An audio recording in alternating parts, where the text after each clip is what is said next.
Today I'm going to be talking about immigration during the industrial age. First, I have to explain the two different types of immigrants. We have the old and the new immigrants. Old immigrants were immigrants who came during the mid-19th century. Many of the old immigrants came from Northern and Western Europe and some from Asia. This included Ireland, Germany, Great Britain, Japan, and China. The Irish came due to the potato famine. The German came due to failed revolutions.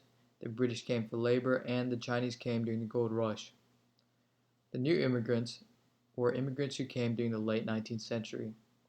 The new immigrants came largely from Southern and Eastern Europe. This included the Italians, Greeks, Russians, and Poles. Many of them were non-Protestants, which scared the native-born and Protestant Americans. Immigrant worker settlement. Before and post-Civil War, many factory workers were immigrants. The Chinese were crucial to building the western half of the Transcontinental Railroad. A large number of Chinese and Japanese immigrants arrived, and they mostly settled in the West. New immigrants mostly settled in large urban centers such as Chicago and New York. What were the reasons for immigration? There were two categories of reasons: push and pull factors. An example of a push factor was that Europe was overcrowded, which meant that there was not a lot of land to farm. That led to lots of poverty. Example of a pull factor was that railroad companies convinced Europeans of the riches in America, and ocean voyages were made to be very cheap. Here's a chart for European immigration. We have the type of immigrant, the peak time for immigration, and the reason for immigration. For the Irish, the peak time was 1840s through 1850s, and that was a result of the potato famine and lots of poverty. For Germans, the peak time was 1840s to 1880s. This was due to economic depression and failed revolutions. For the Scandinavians, the peak time was 1870 to the 1900s. This was due to poverty and no land. Then we have the Italians, and the peak time was 1880s and through the 1920s. And it was for the same reason as the Scandinavians. There was a lot of poverty and not a lot of land. And the final type of immigrant, we have the Jews from Russia and Poland. And their peak time for immigration was the 1880s through 1920s. This is due to religious persecution and political oppression. And now I want to focus on Chinese immigration. The first Chinese immigrants arrived during the Gold Rush. They provided crucial labor for U.S. development, especially for the western half of the Transcontinental Railroad. And the depression in the 1870s led to anti-Chinese feeling, and they were the scapegoats for this time. Many Americans thought that they were quote-unquote stealing labor. This pressured Congress to pass the Chinese Exclusion Act in 1882, which meant no more Chinese immigration, and Chinese could not become citizens even by birth. The Chinese would fight for some rights through the Supreme Court, and in 1897 the Supreme Court established the legal right of citizenship through birth.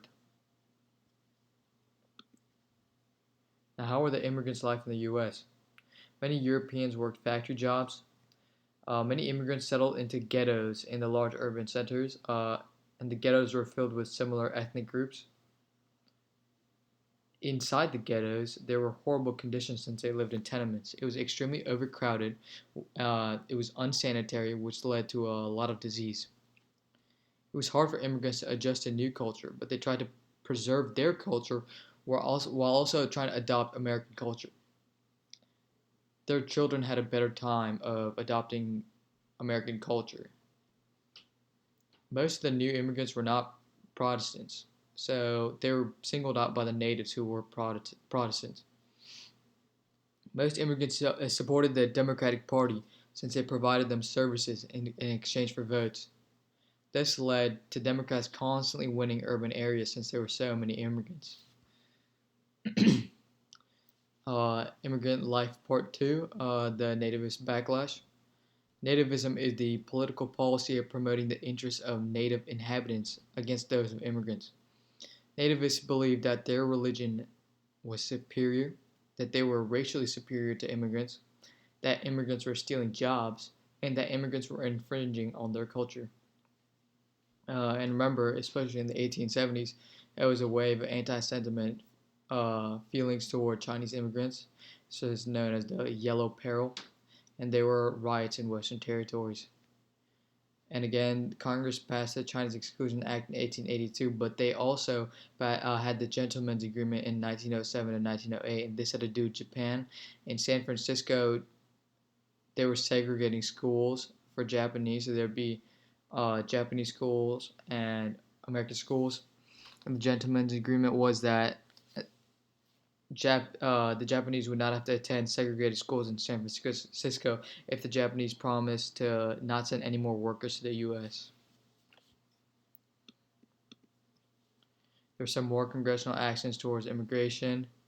Congress also passed the literacy test to lower immigration rates in 1917. They passed the Quota Acts of 1921 and 1924. The first of them being the Quota Act of 1921, which limited immigration from one country to 3% of the number of immigrants from that country that came to the U.S. in 1910.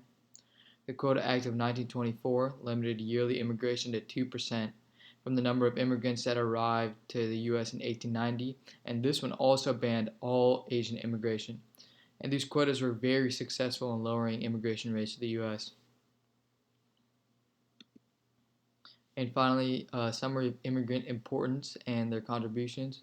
They contributed lots of labor in eastern cities and the western frontier, such as the Chinese work on the western half of the Transcontinental Railroad and European work in factories.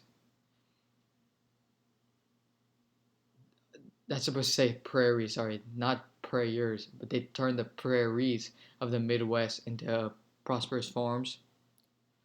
Some immigrants provided culture, such as a certain type of jazz singing and Italian influence on the film industry.